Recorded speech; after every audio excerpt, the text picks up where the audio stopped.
Planning to take the DP-700 Fabric Data Engineer exam? This guide covers the essential 2026 updates and study plan.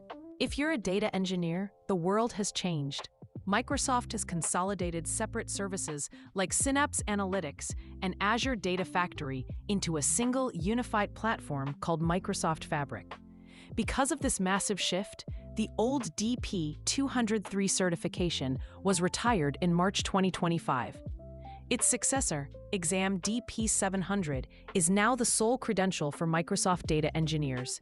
This isn't just a simple update. It's a completely new exam, built for a new way of working with data on a unified SaaS platform. To understand Fabric, you have to start with OneLake, the single tenant-wide data lake that underpins everything. On top of OneLake, you'll use specific engines for different jobs.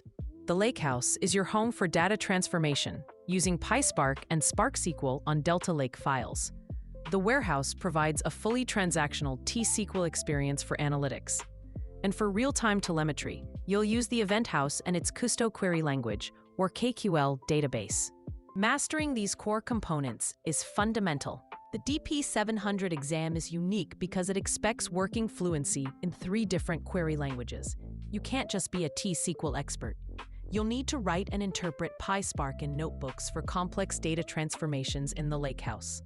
You will use T-SQL for creating and managing objects in the transactional warehouse. And you must be comfortable with KQL for analyzing high-volume streaming data in an event house.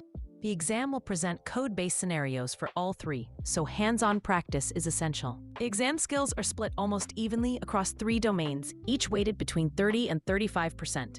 This means you can't ignore any section.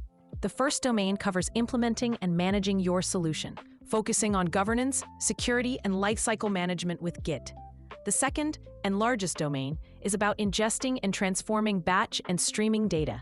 The third domain tests your ability to monitor and optimize performance, which is where many candidates who lack hands-on experience often struggle. A balanced study plan is key.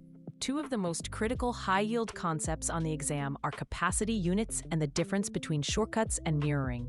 Unlike older Azure services, in Fabric, you buy a single shared capacity, measured in capacity units or CUs that all workloads use. You must understand how this works. You also need to know when to use shortcuts, which are pointers to data without copying it, versus mirroring, which creates a near real-time replica of data inside OneLake. Choosing the right one is a common scenario. Finally, remember that DP-700 is not an exam you can pass by just memorizing facts. Microsoft uses performance-based labs and detailed case studies that require practical skills. The best preparation is to get your hands dirty. Use the free 60-day Fabric trial to build an end-to-end medallion architecture, orchestrate a data pipeline, configure row-level security, and set up a deployment pipeline using Git. If you've actually built these solutions, you will recognize and be able to solve the problems on the exam. Ready to test your knowledge?